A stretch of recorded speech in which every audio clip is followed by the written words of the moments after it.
नमस्कार दोस्तों, मेरा नाम है विवेक कुमार पांडे और आपका मैं स्वागत करता हूं मेरे YouTube channel KYBM know your body and medicine में। दोस्तों, पिछली क्लास में मैंने आपको पढ़ाया था organisation of the animal cell के बारे में। इसमें मैंने आपको बताया था एक सेल का स्ट्रक्चर कैसा होता है, उसमें क्या क्या पार्ट्स होते हैं। तो मैंने आपको बताया था कि कोई भी एनिमल सेल जो होती है वो अपना चारों ओर एक मेम्ब्रेन से कवरिंग होती है, जिसको हम प्लाज्मा मेम्ब्रेन कहते हैं। फिर इसके अंदर जो लिविंग मैटर होता है उसको मैंने आपको बताया था, उसको हम क्या कहते हैं, that is the protoplasm. Protoplasm में बहुत सारे छोटे छोटे लिटिल ऑर्गेन्स होते हैं जिनको हम सेल ऑर्गेनेल्स कहते हैं। सेल ऑर्गेनेल्स में भी जो सबसे डिस्टिंक्ट आपका ऑर्गेनेल होता है that is the nucleus of the cell. वो सबसे बड़ा होता है, सबसे स्पष्ट रूप से दिखाई देता है, उसको न्यूक्लियस कहते हैं। कभी कभी हम क्या कहते हैं, न्यूक्लियस के बाहर यानी एक्स्ट्रा न्यूक्लियर जो पार्ट होता है उसको कभी कभी नाम दिया जाता है साइटोसोम। तो cytosome is the extra nuclear part including the plasma membrane and the cytoplasm. फिर साइटोप्लाज्म को मैंने बताया था, इस साइटोप्लाज्म के अंदर आपका जो है बहुत सारे सेल ऑर्गेनेल्स होते हैं। अगर उस सेल ऑर्गेनेल्स को निकाल दिया जाए तो आपका जो फ्लूइड पोर्शन होता है उसको हम साइटोसॉल कहते हैं या उसको हम हाइलोप्लाज्म कहते हैं। ठीक है। फिर हमने बताया था इसमें जो साइटोसॉल जो फॉर्म्ड स्ट्रक्चर्स होते हैं वो दो तरह के होते हैं, एक मेटाबॉलिकली एक्टिव पार्टिकल्स होते हैं और दूसरा मेटाबॉलिकली इनएक्टिव पार्टिकल्स होते हैं। जो मेटाबॉलिकली एक्टिव पार्टिकल्स होते हैं वही आपके सेल ऑर्गेनेल्स कहलाते हैं और जो मेटाबॉलिकली इनएक्टिव पार्टिकल्स होते हैं उन्हीं को हम सेल इंक्लूजन्स कहते हैं या ड्यूटोप्लास्ट कहते हैं या मेटाप्लास्ट कहते हैं। फिर ये जो सेल ऑर्गेनेल्स होते हैं दो तरह के होते हैं, एक मैंने बताया था आपको मेम्ब्रेन बाउंड स्ट्रक्चर्स होते हैं और दूसरा नॉन मेम्ब्रेनस सेल ऑर्गेनेल्स होते हैं। जो मेम्ब्रेन बाउंड सेल ऑर्गेनेल्स होते हैं उसमें मैंने आपको बताया था, इसमें आपका एंडोप्लाज्मिक रेटिकुलम हम पढ़ेंगे, गोल्गी बॉडीज पढ़ेंगे, mitochondria, lysosome, endosome, microbodies and vacuoles के बारे में पढ़ते हैं। और जो नॉन मेम्ब्रेनस आपके सेल ऑर्गेनेल्स होते हैं उसमें मैंने आपको बताया था आपके राइबोसोम्स होते हैं, उसके अलावा आपके जो सेल अपेंडेजेस होते हैं, स्केलेटल जो आपका एंडोस्केलेटन होता है सेल का, वो हम नॉन मेम्ब्रेनस जो सेल ऑर्गेनेल्स होते हैं उसमें हम पढ़ते हैं। ये सब मैंने आपको पिछली क्लास में पढ़ा दिया है। इसको अगर आप डिटेल में पढ़ना चाहते हैं तो इसका लिंक मैंने अपने डिस्क्रिप्शन में दे रखा है, वहाँ पर आप जाकर के इसको डिटेल में देख सकते हैं मेरी पिछली क्लास को। आज मैं आपको अब सेल के सबसे बाहर की जो लेयर आपकी प्लाज्मा मेम्ब्रेन है उसको अब डिटेल में पढ़ाऊंगा, एक एक पार्ट्स को मैं आपको डिटेल में पढ़ाऊंगा। तो आज सबसे पहले मैं आपको प्लाज्मा मेम्ब्रेन के बारे में पढ़ाऊंगा।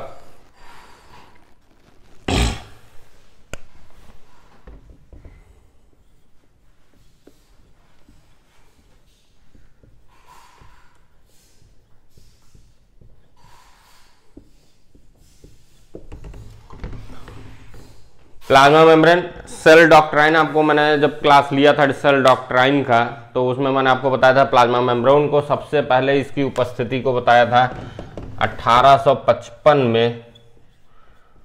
दो साइंटिस्ट थे, एक निगेली एंड क्रैमर साहब थे। इन दो साइंटिस्ट ने 1855 में सबसे पहले प्लाज्मा मेम्ब्रेन को देखा था, लेकिन इसकी उपस्थिति को बाद में 1899 में एक दूसरे साइंटिस्ट थे, चार्ल्स ओवरटन, इन्होंने इसकी प्रेजेंस को कंफर्म किया था। ठीक है। तो सबसे पहले आपके निगेली एंड क्रैमर ने, इन्होंने सबसे पहले first of all its presence, plasma membrane की उपस्थिति, first its presence was first visualised by Nageli and Cramer in 1855 and further it was confirmed by Charles Overton in 1899। ठीक है। प्लाज्मा मेम्ब्रेन के बारे में हम क्या बताते हैं कि plasma membrane physically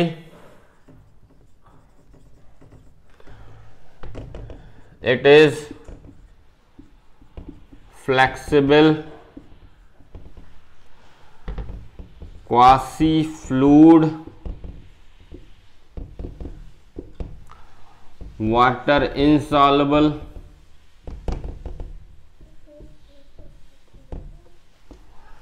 transparent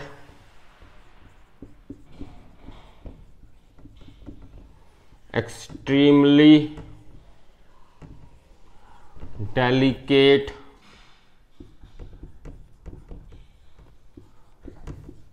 film like covering होती है। आपकी जो प्लाज्मा मेम्ब्रेन होते हैं ये फ्लेक्सिबल होती है, मतलब लचीली होती है। क्वासी फ्लूइड का मतलब होता है कि अर्ध तरल होता है। अर्ध तरल मतलब ये पार्टली आपका सॉलिड की तरह होती है एंड पार्टली लिक्विड की तरह होती है। अभी आप जब इसका अल्ट्रा स्ट्रक्चर पढ़ेंगे तो आपको ये ज़्यादा अच्छे से समझ में आएगा कि पार्टली सॉलिड क्यों होता है, क्योंकि आपकी यही प्लाज्मा मेम्ब्रेन है, सेल के अंदर का जो सारा कंटेंट होता है उसको ये एक सॉलिड, जैसे हमारे घर की दीवार होती है उसी तरह से वो सेल के सारे कंटेंट, जो भी सेल ऑर्गेनेल्स होता है, न्यूक्लियस होता है, साइटोप्लाज्म होता है, उसको सबको एनक्लोज किए रहती है, उसको बाहर निकलने नहीं देती है। तो it functions like as a solid. और फ्लूइड की तरह या लिक्विड की तरह कैसे काम करता है, बिकॉज आप जानते हैं कि इस प्लाज्मा मेम्ब्रेन के ही अक्रॉस बहुत सारे आपके मॉलिक्यूल्स होते हैं जिनका आदान प्रदान होता रहता है। तो उस केस में it functions like a liquid, इसीलिए इसको एक क्वासी फ्लूइड कहा गया है। वाटर इनसॉल्युबल होता है, ये आपका पानी में घुलती नहीं है, ट्रांसपेरेंट होती है, आर पार इसके दिखेगा। एक्सट्रीमली डेलिकेट, बहुत ही सॉफ्ट होती है। फिल्म लाइक कवरिंग, एक पतली झिल्ली नुमा एक कवरिंग होती है ये प्लाज्मा मेम्ब्रेन। दूसरा फिर हम बताते हैं ये plasma membrane, it is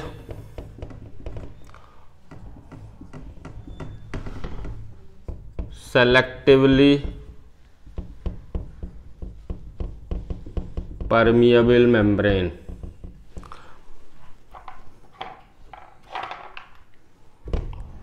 permeable membrane कहिए या परमिएबल बैरियर कह सकते हैं इसको। It is selectively permeable barrier होता है। बैरियर इसलिए कहते हैं क्योंकि सेलेक्टिवली परमिएबल है, ये केवल कुछ सेलेक्टेड जो मॉलिक्यूल्स होते हैं उसी को अपने से आर पार मतलब बाहर एक्स्ट्रा जो सेलुलर इन्वायरमेंट होता है वहाँ से कुछ सेलेक्टेड मॉलिक्यूल्स को ही सेल के अंदर आने देते हैं, और अंदर के कुछ जो आपके एक्सक्रीटरी प्रोडक्ट्स होते हैं उनको सेल के अंदर से बाहर निकालते हैं। इसीलिए ये सेलेक्टिवली परमिएबल एक बैरियर की तरह काम करता है। ठीक है, इसकी थिकनेस की बात करें तो ये plasma membrane 70 to 100 angstrom thick होती है, बहुत ही पतली होती है। इसकी मोटाई 70 से 100 एंगस्ट्रॉम, एक एंगस्ट्रॉम की वैल्यू कितनी होती है 10⁻⁻10 मीटर होती है। तो उस हिसाब से बहुत ही पतली झिल्ली होती है, इसीलिए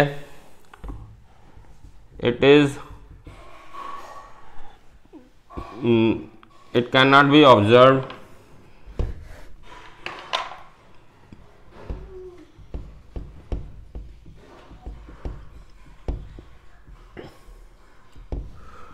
अंडर लाइट माइक्रोस्कोप। ये जो लाइट आपका माइक्रोस्कोप जो आप लैब में अपने लाइट माइक्रोस्कोप यूज करते हैं उसके अगर नीचे रख के प्लाज्मा मेम्ब्रेन को या सेल को देखा जाए तो उसकी प्लाज्मा मेम्ब्रेन हमको नहीं दिखाई पड़ेगी। क्यों? क्योंकि ये बहुत ही पतली होती है, 70 से 100 एंगस्ट्रॉम। तो फिर ये कैसे इसको देखा गया प्लाज्मा मेम्ब्रेन? कहा जाता है कि ये तब तक इस प्लाज्मा मेम्ब्रेन को एक्चुअली ऑब्जर्व नहीं किया जा सका था जब तक कि आपका इलेक्ट्रॉन माइक्रोस्कोप की खोज नहीं की गई। जब इलेक्ट्रॉन माइक्रोस्कोप की खोज की गई उसके बाद ही प्लाज्मा मेम्ब्रेन को एक्चुअली ऑब्जर्व किया गया था। उससे पहले बहुत सारे साइंटिस्टों ने प्लाज्मा मेम्ब्रेन की जो फिजिको केमिकल प्रॉपर्टीज यानी फिजिकल एज वेल एज जो केमिकल प्रॉपर्टीज थी उसके बेसिस पे बहुत सारे इसके स्ट्रक्चर को लेकर के बहुत सारे मॉडल दिए। तो आज मैं आपको वही मॉडल्स, कौन कौन से मॉडल्स जो है साइंटिस्टों ने दिए हैं वो मैं आज आपको मैं पढ़ाऊंगा। पढ़ना है history and ultra structure of the plasma membrane. Plasma membrane के स्ट्रक्चर को लेकर के बहुत सारे आपके मॉडल दिए गए थे। इसमें सबसे पहला जो मॉडल था वो था concept of water insoluble barrier, जो कि सबसे पहले 1899 में एक चार्ल्स ओवरटन थे। ये आपका अध्ययन कर रहे थे किस पर? आपका जो प्लांट रूट हेयर सेल होती है उस पर, और जो मैमेलियन आरबीसी होते हैं हमारे ब्लड में, जो आरबीसी रेड ब्लड कार्पसेल्स होते हैं, उसकी मेम्ब्रेन पर अध्ययन कर रहे थे, उसकी परमिएबिलिटी पे अध्ययन कर रहे थे।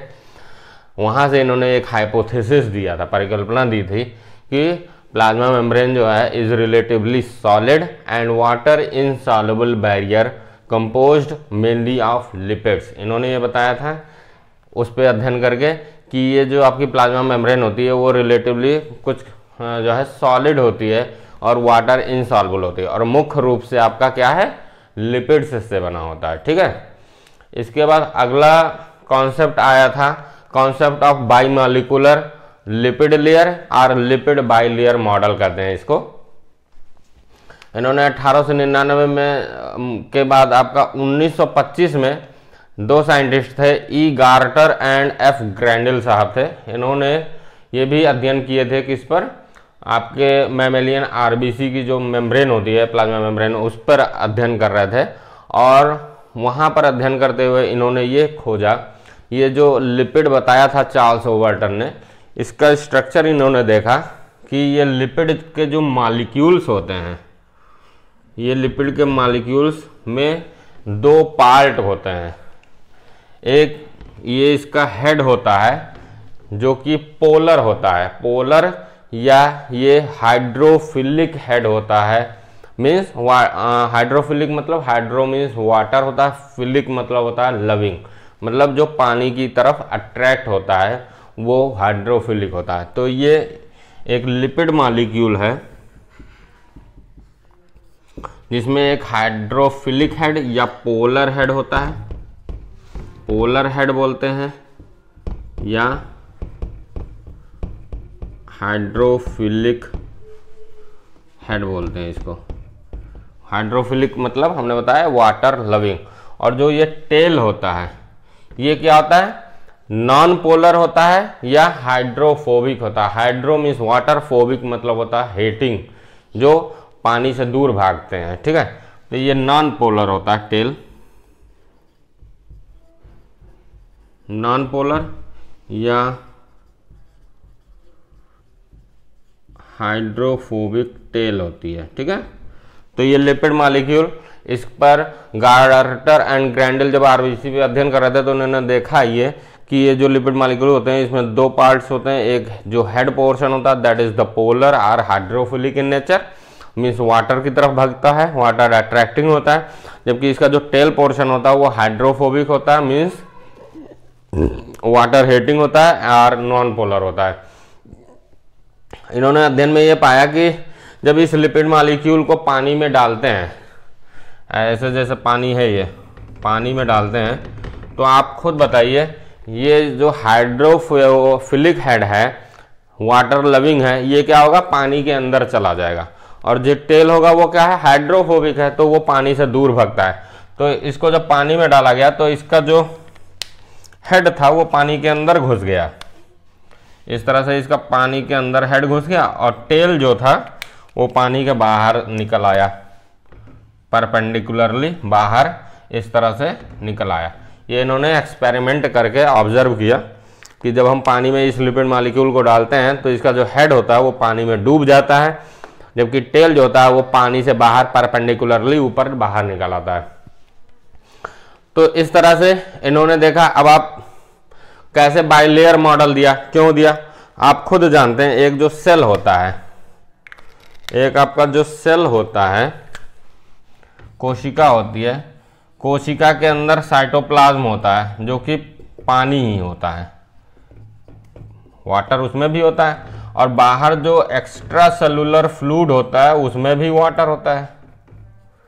तो इन्होंने इससे ये कंक्लूजन निकाला, भाई बाहर भी पानी अंदर भी पानी है। इसका मतलब अगर लिपिड का सिंगल लेयर तो नहीं हो सकता है, इसके दो लेयर होंगे, जिसमें ये जो इसका हेड पोर्शन होता है, एक लेयर का हेड जो है बाहर की तरफ और दूसरा लेयर का हेड अंदर की तरफ होगा, तभी ये बनता है। और यहीं से इन्होंने हाइपोथेसिस दिया कि एक लिपिड का बाई लेयर मॉडल, इन्होंने हाइपोथेसिस दिया था कि लिपिड के दो लेयर होते हैं, सिंगल लेयर नहीं होता है बल्कि दो लेयर होते हैं, जिसको बाई मॉलिक्यूलर लिपिड लेयर और लिपिड बाई लेयर मॉडल कहा जाता है। गार्टर एंड ग्रैंडल का। ठीक है, तो ये प्लाज्मा मेम्ब्रेन में इस तरह से दो लेयर लिपिड के, एक ऐसे और एक ऐसे,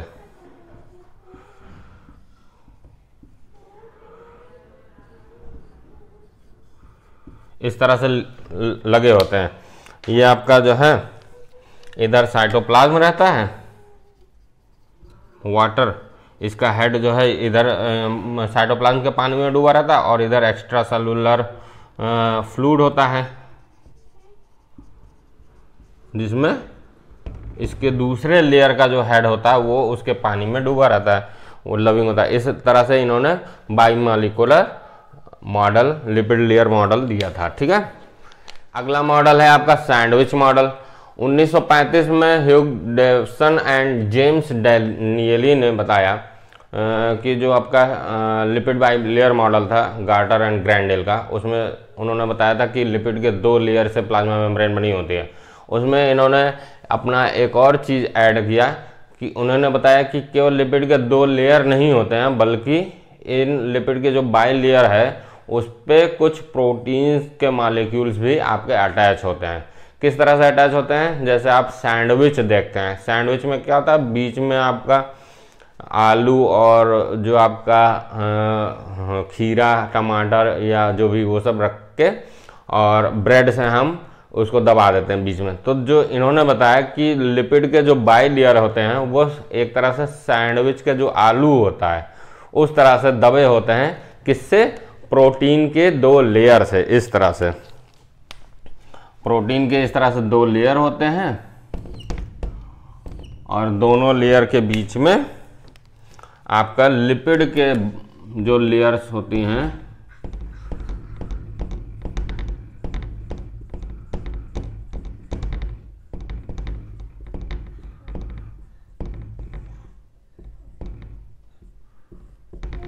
इस तरह से सैंडविच रहते हैं। लिपिड बाइलेयर में ये लिपिड के दोनों लेयर हैं, ये सैंडविच होते हैं प्रोटीन के लेयर में। इसी मॉडल को सैंडविच मॉडल कहते हैं।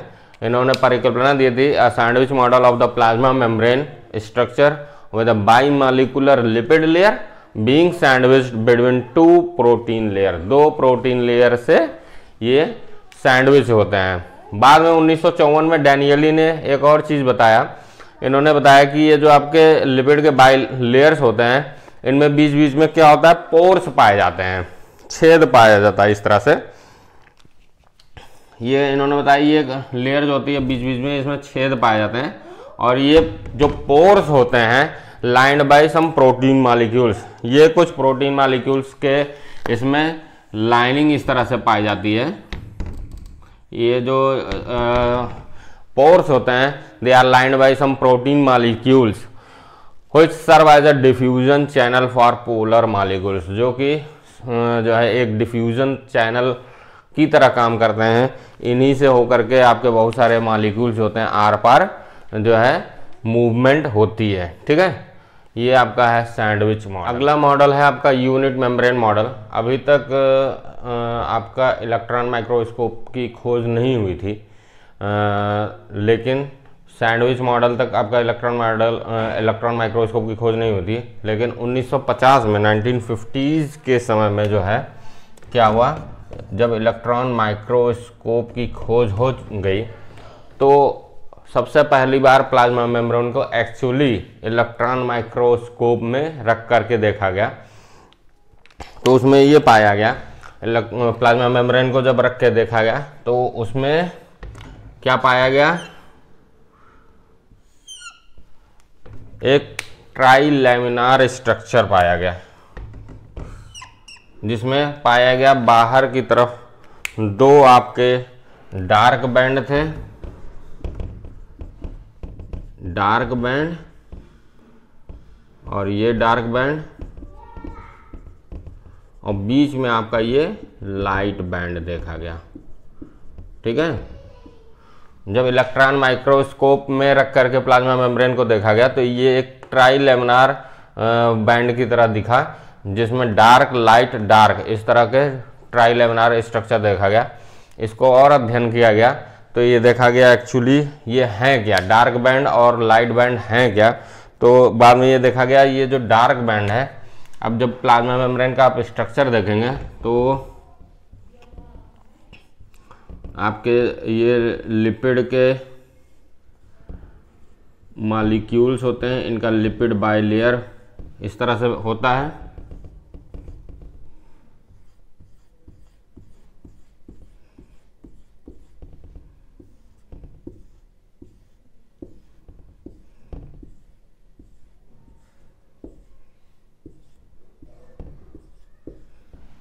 ये लिपिड के बाइलेयर्स होते हैं और इसमें बहुत सारी आपके प्रोटीन के मॉलिक्यूल जो हाइड्रोफिलिक प्रोटीन्स होते हैं वो इसमें एम्बेडेड होते हैं। इस तरह से कुछ सरफेस प्रोटीन्स भी पाए जाते हैं, कुछ एम्बेडेड होते हैं।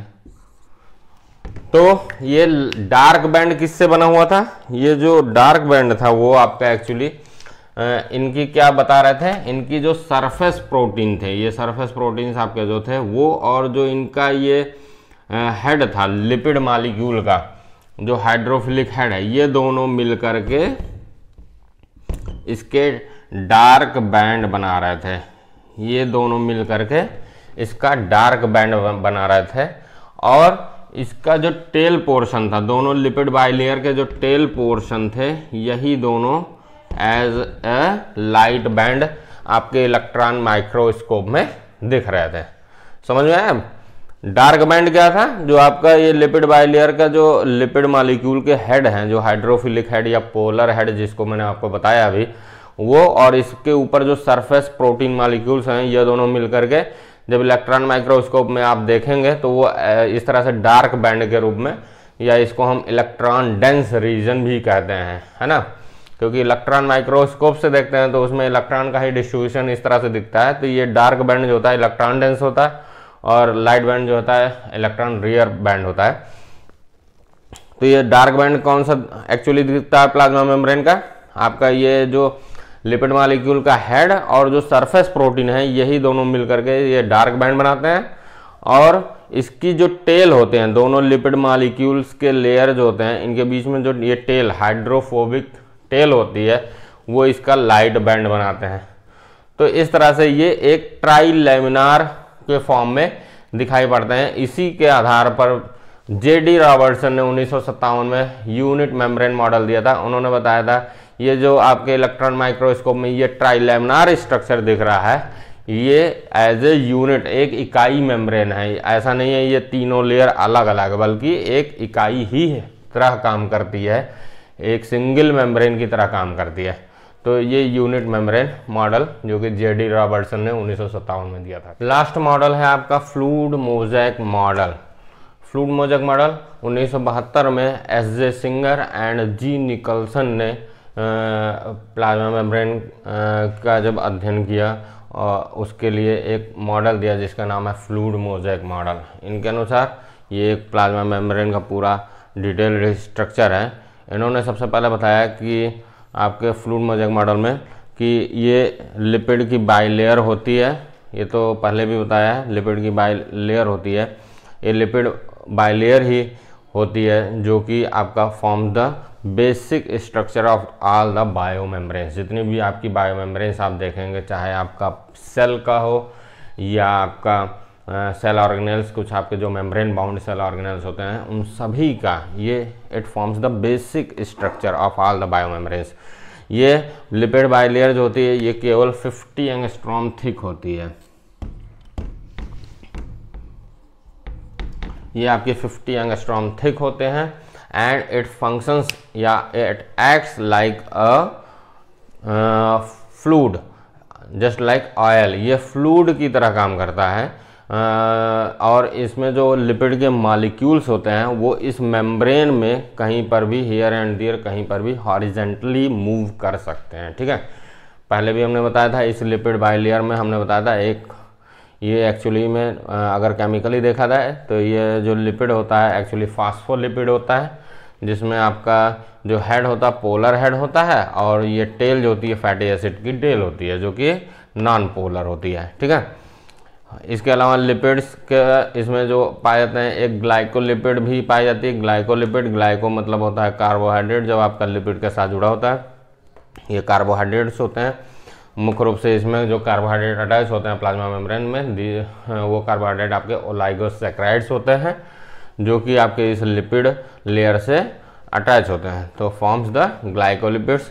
और तीसरा जो लिपिड होता है दैट इज द कोलेस्ट्रॉल। ये कोलेस्ट्रॉल इस लिपिड बाइलेयर में अंदर इस तरह से एम्बेडेड होते हैं कोलेस्ट्रॉल। तो यही तीन आपके लिपिड फॉर्म में पाए जाते हैं, फास्फोलिपिड, ग्लाइकोलिपिड एंड कोलेस्ट्रॉल्स होते हैं, ठीक है। फिर इस फ्लूइड मोज़ेक मॉडल में सिंगर एंड निकल्सन ने यह बताया था कि इसमें पहले भी हमने बताया है कि इसके दोनों तरफ आपकी क्या होती हैं, प्रोटीन की लेयर होती है, जो उनको हम पेरिफेरल प्रोटीन्स कहते हैं, जो कि पूरी मेम्ब्रेन पर ऊपर एक परत बनाई होती हैं। इसके अलावा सिंगर एंड निकल्सन ने बताया कि बहुत सारे आपके प्रोटीन के मॉलिक्यूल्स होते हैं जो इस जो लिपिड बाई लेयर है इसमें एम्बेडेड होते हैं, यानी धंसे होते हैं। इन प्रोटीन्स को क्या कहते हैं, इंटीग्रल प्रोटीन्स कहते हैं। इंटीग्रल प्रोटीन या ट्रांस मेम्ब्रेन प्रोटीन, क्योंकि ये पूरे मेम्ब्रेन के आर पार होती हैं, इसीलिए इनको ट्रांस मेम्ब्रेन प्रोटीन कहते हैं। या इंटीग्रल, अंदर की ओर धंसी होती हैं, इसलिए इंटीग्रल प्रोटीन्स कहते हैं। ये इंटीग्रल प्रोटीन्स के बारे में बताते हैं कि ये इंटीग्रल प्रोटीन्स भी, जैसे ये लिपिड बाइलेयर में लिपिड के मॉलिक्यूल्स इस हॉरिजॉन्टली इधर उधर मूव कर सकते हैं, उसी तरह से ये इंटीग्रल प्रोटीन्स भी आपके जो होते हैं इस पूरे मेम्ब्रेन में कहीं पर भी इधर उधर मूव कर सकते हैं। फिर ये इंटीग्रल प्रोटीन्स में से ही कुछ आपकी चैनल प्रोटीन्स होते हैं जिनमें पोर्स होते हैं, जिसके द्वारा बहुत सारे मॉलिक्यूल्स जो होते हैं, सेलेक्टेड मॉलिक्यूल्स इसके थ्रू आर पार जाते हैं। फिर इन्होंने बताया कि ये जो इंटीग्रल प्रोटीन्स होते हैं, सिंगर एंड निकल्सन ने बताया ये इंटीग्रल प्रोटीन्स इस पूरी प्लाज्मा मेम्ब्रेन लिपिड बाइलेयर में जो होते हैं इनका डिस्ट्रीब्यूशन कैसा होता है, एसिमेट्रिकल डिस्ट्रीब्यूशन होता है, जस्ट लाइक द मोज़ेक। जो मोज़ेक टाइल्स हम बनाते हैं, घर में टाइल्स लगाते हैं, तो उसमें क्या होते हैं, छोटे छोटे अलग अलग कलर के आप टाइल्स के टुकड़े लेते हैं और कहीं पर भी किसी भी रंग का एसिमेट्रिकली डिस्ट्रीब्यूशन करके और बना देते हैं, तो उसी को हम मोज़ेक पैटर्न कहते हैं। तो इसमें भी सिंगर एंड निकल्सन ने बताया ये जो आपकी इंटीग्रल प्रोटीन्स होते हैं ये भी आपकी इस लिपिड बाइलेयर में कहीं पर भी अनइवनली या एसिमेट्रिकली डिस्ट्रीब्यूटेड होती हैं, just like the mosaic pattern of the tiles. इसीलिए इस मॉडल का नाम फ्लूइड मोज़ेक मॉडल पड़ा, ठीक है। फिर आपके सिंगर एंड निकल्सन ने बताया ये इंटीग्रल प्रोटीन्स भी आपके just like the lipid molecule, ये हमारे लिपिड के जो मॉलिक्यूल्स होते हैं एम्फीपैथिक इन नेचर होते हैं। एम्फीपैथिक मतलब होता है कि जिनमें एक पोलर हेड हो और नॉन पोलर दोनों पार्ट्स होते हैं। इसमें पोलर आपका हेड होता है, नॉन पोलर आपका टेल होता है। इसी तरह से ये जो इंटीग्रल प्रोटीन्स होती हैं ये भी एम्फीपैथिक इन नेचर होते हैं, मतलब इनमें भी दो पार्ट्स पाए जाते हैं, एक होता है आपका हाइड्रोफिलिक एंड हाइड्रोफोबिक, दोनों पार्ट्स पाए जाते हैं। हाइड्रोफिलिक जो आपका इसमें एम्बेडेड रीजन होते हैं वो हाइड्रोफोबिक होते हैं, और जो बाहर की ओर निकले होते हैं पार्ट्स इसके वो क्या होते हैं, हाइड्रोफिलिक होते हैं, ठीक है। इधर आपका ये साइटोसॉल है, कोशिका का जो साइटोसॉल या साइटोप्लाज्म है, ये आपका एक्स्ट्रा सेलुलर फ्लूइड है। तो साइटोसॉल की तरफ इस लिपिड के दोनों लेयर के हेड्स मौजूद हैं। इधर एक्स्ट्रा सेलुलर फ्लूइड वाटर है, तो इधर भी हेड है और इधर भी हेड है, और बीच में आपके टेल पाई जाती है। इसी तरह से ये साइटोसॉल के इधर वाटर है, वाटर के तरफ जो दोनों तरफ वाटर है, वाटर के तरफ जो प्रोटीन का पार्ट निकला हुआ है that is the hydrophilic part कहलाएगा। वो हाइड्रोफिलिक यानी वाटर लविंग पार्ट होगा, और जो इसमें धंसा हुआ है वो हाइड्रोफोबिक पार्ट होगा, ठीक है। इसके अलावा इन्होंने फ्लूइड मोज़ेक मॉडल में सिंगर एंड निकल्सन ने यह भी बताया कि ये इंटीग्रल प्रोटीन्स जो होती हैं ये इन लिपिड बाइलेयर जो मॉलिक्यूल्स होते हैं, लिपिड के जो मॉलिक्यूल्स होते हैं, इनके द्वारा एक वीक नॉन कोवैलेंट बॉन्ड के द्वारा बंधे होते हैं। वीक नॉन कोवैलेंट बॉन्ड के द्वारा ये बंधे होते हैं, और ये जस्ट लाइक लिपिड के मॉलिक्यूल की तरह ही ये भी हॉरिजॉन्टली इस पूरी प्लाज्मा मेम्ब्रेन में कहीं पर भी मूव करते हैं। तो this model it was the most accepted model, fluid mosaic model singer and Nicholson का, जो कि आपका 1972 में इन्होंने दिया था। This is all about the structure of the plasma membrane. और आप मुझे बताइए ये वीडियो आपको कैसा लगा। अगर पसंद आया तो इसे लाइक कीजिए, सब्सक्राइब कीजिए और शेयर कीजिए और बेल आइकन ज़रूर दबाइए। नमस्कार, जय हिंद, जय भारत।